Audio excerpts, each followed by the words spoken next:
Bonjour et bienvenue dans ce nouvel épisode de notre série sur l'initiation au PHP. Dans ce 6e épisode, nous allons vérifier les credentials d'un utilisateur pour vérifier si on lui donne le droit de se connecter ou pas. Pour faire ça, on va se baser sur le script ici sur lequel on retourne. C'est donc un petit utilitaire qui n'est pas à destination des utilisateurs finaux, c'est à votre destination. Dans cet utilitaire, vous encodez donc le mot de passe que vous désirez pour votre utilisateur. Lui va générer un grain de sel qu'il va ajouter au mot de passe pour générer un SHA-256, donc un hash, qui est stocké en DB avec le grain de sel. Et donc le mot de passe comme ça n'est pas stocké directement en DB, et on augmente notre sécurité. Et maintenant qu'on va vérifier que les credentials que l'utilisateur nous donne, donc le couple utilisateur-mot de passe, correspond bien à ce qu'on devrait avoir, pour pouvoir donner plus tard accès ou pas à sa session et à l'application. Alors, comment faire ça? Eh bien, tout d'abord, on va faire quelque chose d'assez simple. On va retourner sur notre page index donc, qui contient l'application. Vous vous en souvenez bien, elle est ici. Donc c'est une application où on peut ajouter des aliments, une couleur, et on peut aussi l'éditer ou le supprimer. Ça fonctionne toujours aussi bien. Et donc ce qu'on va faire, c'est qu'avant d'afficher le contenu de cette application, eh bien, on va vérifier login mot de passe. Donc ici, vous avez la connexion à la database. On a besoin d'aller chercher les informations pour vérifier dans la database, donc ça va se passer en dessous. Et juste en dessous, on passe directement à notre formulaire d'ajout d'un aliment. Donc ça, c'est la partie qu'on veut protéger. Donc, ce qu'on va faire, c'est que toute cette partie qui est ici et à laquelle on veut protéger l'accès, on va l'encapsuler dans une condition. Cette condition, par exemple, on va choisir que c'est si cess OK égale true, alors, et PHP exécutera la partie que l'on encapsule. On encapsule jusque où? Ben, c'est relativement simple, on encapsule jusqu'à la fin, c'est-à-dire juste ici, avant la fin du body. Voilà. Et donc maintenant, toute cette partie ne s'exécutera que si cessOK égale true. Ce qu'on va faire donc ici pour se le prouver, c'est qu'on va faire cessOK égale false. Et du coup, on devrait ne plus être capable de voir cette partie. On ne la voit plus. Et maintenant, si on nous fait cessOK égale true, on devrait voir cette partie. Donc ça fonctionne bien. Maintenant, vérifie que l'utilisateur et le mot de passe sont les bons ou pas. On va faire ça juste après la connexion database, parce qu'on en a besoin pour faire les vérifications, et avant la vérification, pour savoir si cessOK égale true, puisqu'on doit avoir l'info à ce moment-là. Donc à cette hauteur-ci, on va dire par défaut que cessOK égale false, parce que par défaut, on veut que l'utilisateur ne se connecte pas, et ici, on va faire une vérification, et on mettra cessOK à true, au cas où notre vérification s'avère correcte. Alors, la vérification, comment est-ce qu'on va procéder à ça? On va retourner dans la base de données, ici, on se reconnecte, on retourne dans notre base de données de test, la table était tuser, c'est parfait, on va retourner ici, on va faire une query. Cette query, ça va être donc un select, puisqu'on va récupérer la ligne qui correspond au nom d'utilisateur qu'on va nous donner.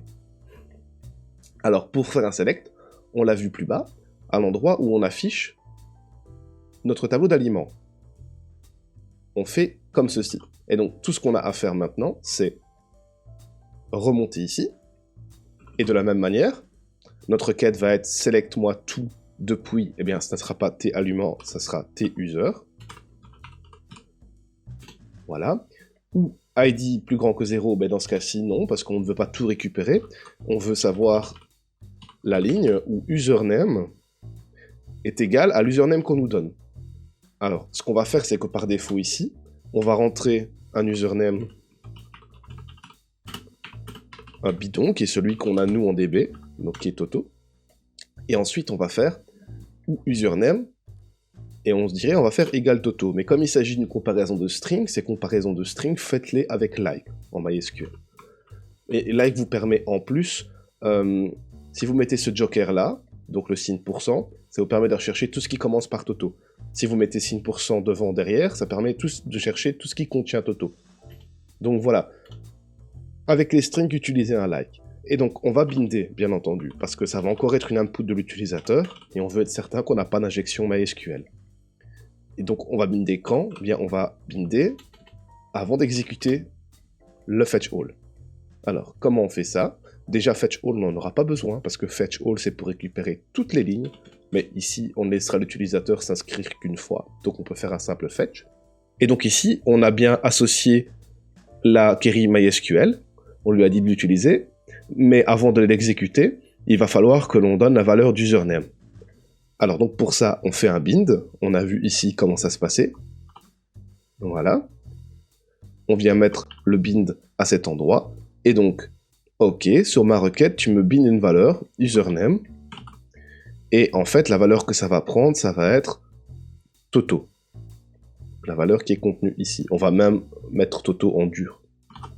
Ce sera plus simple. Voilà.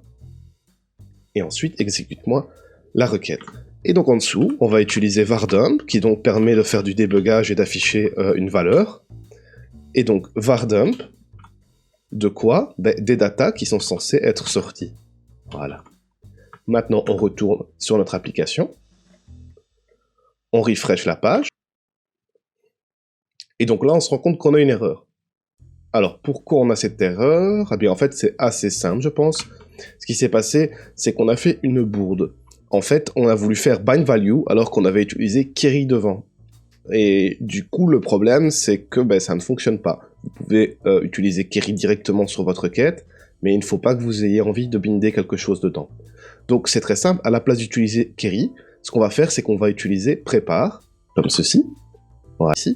Donc voilà, c'est juste la méthode qui change, hein. Donc ça va être prépare avant query, et on lui donne toujours la chaîne SQL. Ensuite, on peut binder la value, et là, il se passe quelque chose avant qu'on fasse la récupération des données, c'est que, comme il s'agit d'un prépare, on doit lui dire de s'exécuter à un moment. Pour qu'il s'exécute, c'est assez simple, vous devez faire ceci, c'est-à-dire request, execute.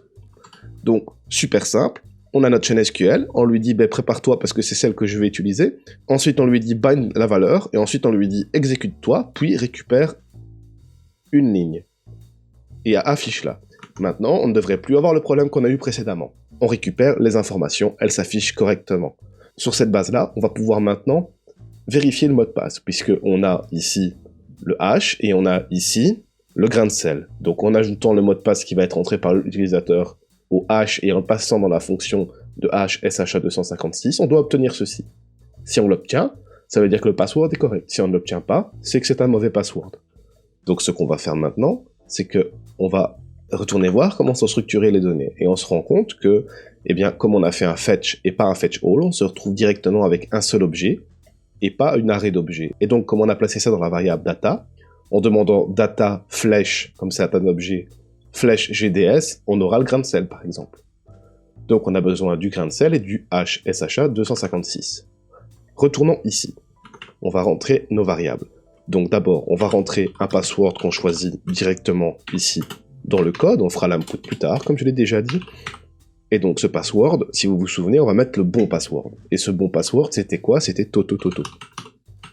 Et de toute façon, vous pouvez le retrouver dans votre page de génération de mot de passe, puisque normalement, c'est le dernier mot de passe que vous avez généré. Alors, maintenant qu'on y est, nous avons le password. Il nous faut quoi? Il nous faut le grain de sel. Donc, le grain de sel, comme on l'a vu, on peut le récupérer au niveau de la réponse, donc data, qui contient qu'un seul objet, qui donc est data, et donc en reprenant la propriété grain de sel, GDS. Ensuite, le hash, SHA-256, on peut le récupérer de la même manière. Voilà. Et donc ici, on a les trois éléments qui vont nous permettre de voir si ce password, en lui ajoutant le grain de sel et en le passant dans notre fonction de hash, nous donne bien le SHA-256. Si la manière de faire ne vous semble pas compréhensible, vous pouvez retourner voir la vidéo numéro 4 dans laquelle j'explique de manière un peu plus théorique ces systèmes de grain de sel et de hash. Faut pas hésiter à aller la voir. Alors, ce qui se passe ici, c'est que l'on va maintenant utiliser la fonction de hash. Alors, on va simplement retourner voir ce qu'on avait fait ici, parce qu'on est fainéant. Et donc, ce qu'on avait fait, c'est que on avait généré le hash ici. Eh bien, on va faire exactement la même chose. On va copier cette ligne. Et donc, pour rappel, ça va nous donner un hash. Ça utilise une fonction qui s'appelle hash, auquel on donne le type d'algorithme. Et ici, celui qu'on a utilisé pour encoder le hash, c'est du SHA-256. Comme on refait la même opération, on utilise toujours le même type d'algorithme. Ensuite, le password, bien, il y a déjà la variable qui est indiquée et elle est bien donnée ici plus haut par nous. Le grain de sel, on l'a aussi, qui vient de notre enregistrement dans la database, donc c'est parfait. Et ici, on obtient un hash.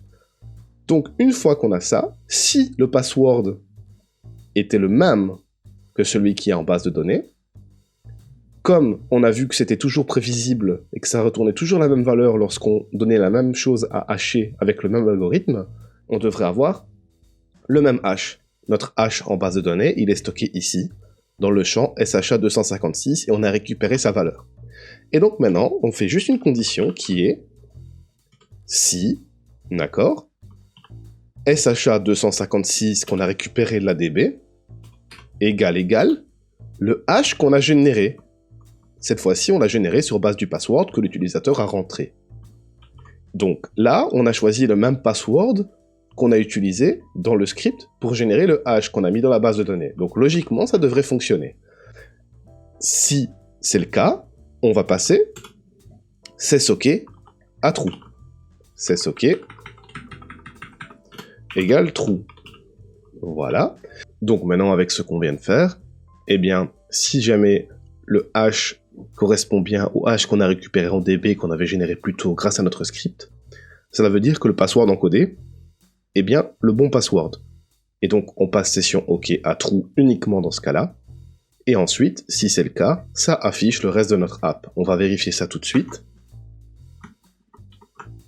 Donc voilà.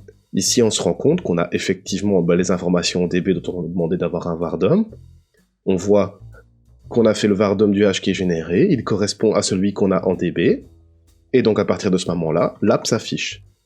Imaginons que l'on ait encodé un mauvais password, et donc à la place de toto, on rajoute un X à la fin. Et bien dans ce cas-là, on voit clairement que le hash a changé.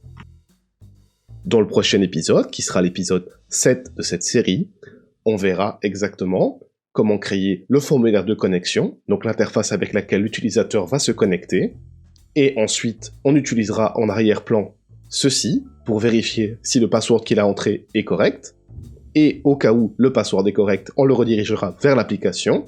Si le password n'est pas correct, on lui affichera un message d'erreur. On en profitera si l'authentification a réussi pour créer une session qui nous indiquera qui il est et le fait qu'il a bien été se connecter correctement. Et ça permettra de pouvoir récupérer cette information partout dans le reste de l'application, pour savoir à qui on a affaire. Voilà, c'est fini pour cet épisode. On se retrouve dans le prochain qui arrivera très bientôt pour la suite. J'espère que ça vous a plu, j'espère que ça a été intéressant. On progresse tout doucement, mais ça prend du temps. L'authentification, c'est pas forcément quelque chose de super intuitif à la base, mais c'est une partie très importante de votre application. Merci beaucoup d'avoir regardé la vidéo, et on se donne rendez-vous pour la prochaine fois.